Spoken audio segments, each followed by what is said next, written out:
Matod pa sa atong tubag sa Salmo, ang magsunod kanimo Ginoo makabaton sa kahayag sa kinabuhi. Palihog ko og lingi sa imong tupad ing na sige kag sunod sa Ginoo. Pasabot og ato sa ning himuong negative, ang dili magsunod sa Ginoo ngit-ngit sad og kinabuhi. Nya kun ngit-ngit ang kinabuhi, dili gyud magkasinabtanay. Kay ang tao nga naas kangit-ngit, magkapangka-pangka, mga dapsot, mga samad, magkalapok, pertig yung ilara. Muna gitawag na to miserable life, miserable, alaot. Munang naingon gyud si Kristo diri, alaot kamong mga Parisiyo, alaot kamong mga magtutudlo sa balaod. Nganuman nagsunod sila sa ilang tawhanon nga kinaiya, dili sa Dios nong Espiritu. Nya unsa may timailhan sa nagsunod sa tawhanong kinaiya? Matod pa ni San Pablo diri sa atong unang pagbasa, suwat niya ngadto sa taga Galacia, ingon siya, makita kini aw sayon ra kini pag-ila kadtong nagsunod sa tawhanong kinaiya, makita kini diha sa malaway, hugaw ug hilas nga mga buhat, ingon man sa pagsimba sa mga Dios-Dios ug sa pagpamarang, makita usab kini sa pagdinumtanay, pagbingkil-bingkil, sa kasina, sa kapungot, sa kahakog, sa pagkabahin-bahin, pagkamasinahon, pagpakapalahubog, pagkamapatuyangon sa lawasnong pangandoy ug uban pang mga sama niini. Lingiay mong tupad na sad ing na wa ka maapil ana mga buhatang, di ka masinahon, wa mo magkabahin-bahin, wa mo magsigig bingkil-bingkil, away-away, na way palahubog diha, wa man maapil diring pagsuyop. Wa pating ni mauso sa una kaning suyop, ana no, kaning pangabit, ana, pag same-sex union, kay mao man na part man na sa pagkalaway day, no, pagkalaway na ade na diya.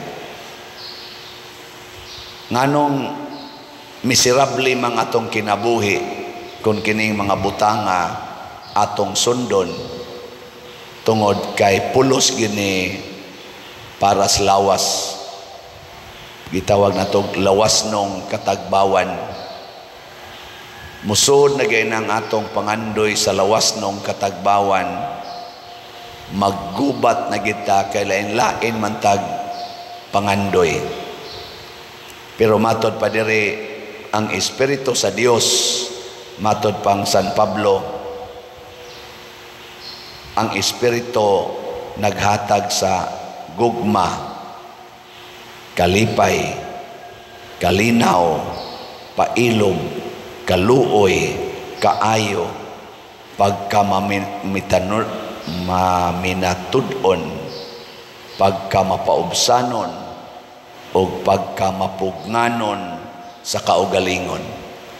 Pastilan og mao ni puy-an sa asawa ug bana, gugma, kalipay, kalinaw, pailob, kaluoy, kaayo, matinud-anon kanunay, nya magpugong sa kaugalingon o nya mapaubsanon.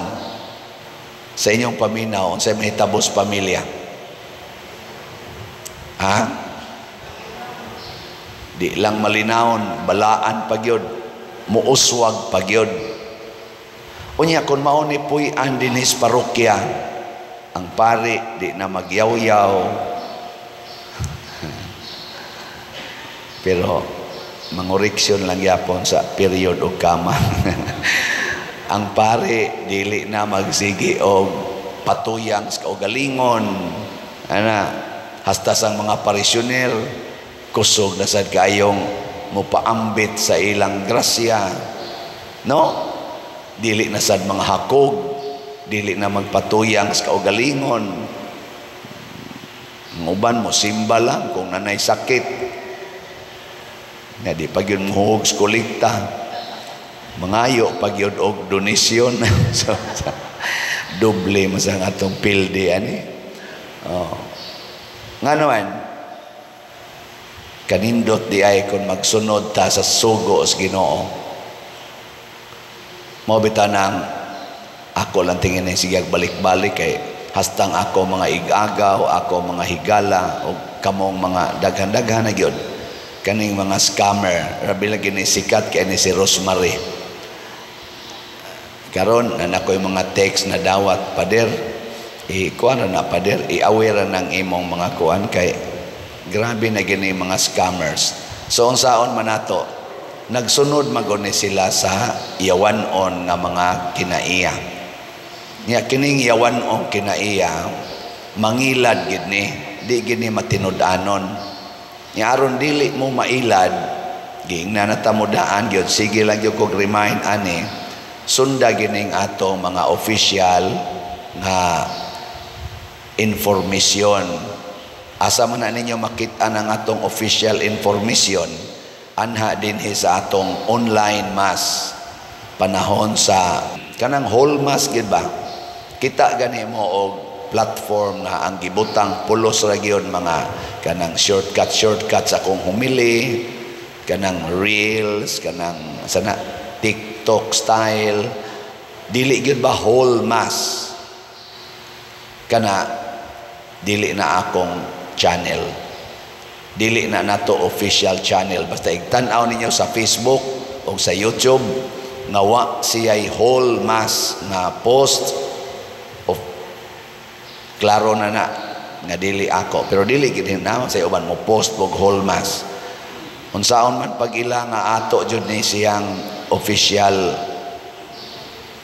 YouTube channel, Padre Siano Ubod ang atongan, pero ila raman sa nang sundon kay kanis Rosemary ang iyang gibutang kay FRV Siano Ubod, mao na iyang gibutang rong bag-os Facebook.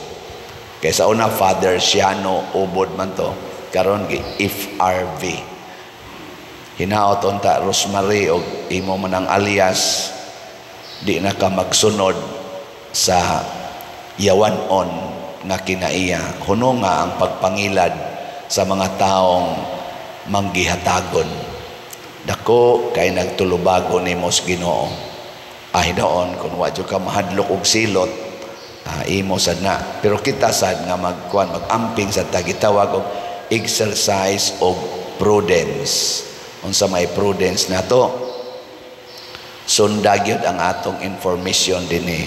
Sa online mass nato, panahon igkanta sa offertory song o sa final song, makita ninyo ang atong official information, account number, contact persons, contact numbers. Kana lang gitanawa. Niya, kung medyo nagduda pa gyud mo, tawagi. Kontakan ning mga tao nga atong contact persons. Ana ha? Nya kining atong Padre Siano Ubod na YouTube channel, naana ni ron siya ay mga 205,000 ka subscribers. Kana inyong tan-awon daan. Nya dayon ang ato sang official nga Facebook page, dili nang Siano or Padre Siano, kung dili San Vicente Ferrer Paris Liloan. So mo exercise kita og prudence. Salamat ninyo mga donors, pero pag-amping in town na pag ginitawag dinhi, nitawag na gid siya ba, nag-istorya nami by phone, giingon man hinuon ko, Pader, unsa ganito'y imong account number, pwede nimo i-recite. Nako ngano man, siya basig AI ning akong kaistorya. Ang ako nagyong tingog iyang nabati, di pagin siya mutuo. May sa dinoon tong iyang gibuhat. Pero mura sa kong nalain ako, kita naman yung nag-istorya, di pa dyo kayo sa, manigana lang yung kupadir. Nako, pila dyo ka ni kamilyon iyang ihatag, no? Pero nindot ang iyang gibuhat. Ingon ani na karon ang kalibutan, mga igsoon. Pero dili sa takalikay, kay naa naman kita nasod sa gitawag og cyber world. Ang ato ro mga transactions, kwarta, mga kanang items nga atong pamaliton, daghan na kayo nga naa diha iagi sa internet, mga information. Hasta karon ang atong mga politicians naa na gyud sila ni butang og daghan kayong mga investment diha sa social media. Kaya nga ito mga mainstream media, hawa naman, nalukapan naman, di naman kayo mo ay ginatanaw sa mga tao, kay awahin naman sa dangila, kay ang katong pamaagis una, di naman.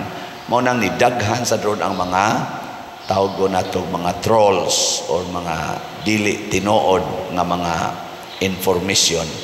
Una, kinahanglan kita ron, guided by the Holy Spirit. Kay kung guided lang ta sa atong tawhanon na kinaiya, mailad kita. O sa ato sang pag-ila sa tao nga matinud-anon, ato sang tan-aw ng ilang binuhatan. Labi na gid karon sa atong pagpili nining ato mga pilionon sa eleksyon, tan-awa ko no og guided ba sila sa Holy Spirit or guided ba lang sila sa evil spirit. Yaon sa to'y evil spirit, tanawa lang ni, di ba sila palaaway, dili ba sila hakog, dili ba sila malawayon, dili ba sila madinumtanon, wa ba sila magbingkil-bingkil, wa ba sila magkabahin-bahin, dili ba sila kanini ang mga mapatuyangon sa lawas ng pangandoy. In short, dili ba sila bisyoso, maampuon ba sila, kusog ba silang mupasaylo, mapaubsanon ba sila kung manabi o mubuhat niya. Ang ilang binuhatan naghatag bagkalinaw, kauswagan o kalipay sa ilang isig katao. Pero para las ilang kaugalingon, porte na nilang mga datua, porte na nilang mga ka-powerful, para ragin silang kaugalingon, din alang tamubutar ana nila. Nga naman, why pagmahal sa mga kabus o mga kanibitang gitawag na to, nagantos sa katilingban. Munang niingon si Jesus dire, nagsigi mog tuman-tuman sa balaod, maghatag pa mo sana 10% sa inyong mga income sa mga lamas o uban pa, pero inyong gisalikway ang hostisya. Sa tinuwa dire, ang hostisya o ang gugma sa Dios. Hostisya. Unsa man ang hostisya? Lingay mong tupad. Inak. Kasabot ka ng hostisya. Unsa man ang hostisya? Kaangayan. Unsa man ang kaangayan? Dili kaangayan. Kaangayan. Unsa man ang kaangayan? Nga ang matag tao angay-angay tas grasya sa kalibutan. Nga way tao nga way gikaon, nya doon na say tao nga nagsigig labay sa pagkaon. Way tao nga nagpuyog balay nga way atop, samtang ang uban tao daghan kaing balay nga nindot pero way taong gapuyo. Dili na ni hostisya. Tanaw na to ang ato mga politicians, apil na sa aming mga pari, tanawa, dili ba mi wa ba mi magsigig himog daghan kaing balay? Naitaw nga naghuot sa gamay kay sakyanan nga tricycle, kalisod nagdagan tungod sa kadaghan, samtang naasay pipila nato ka mga tao nga ga ladlad ang ilang sakyanan sa ilang parking area, pero jutay ra kay silang gapuyo. No? Inhustisya na. Ang nagbuhat ani nato nga mga leaders, labi na gyud mga politicians, dili nato butaran.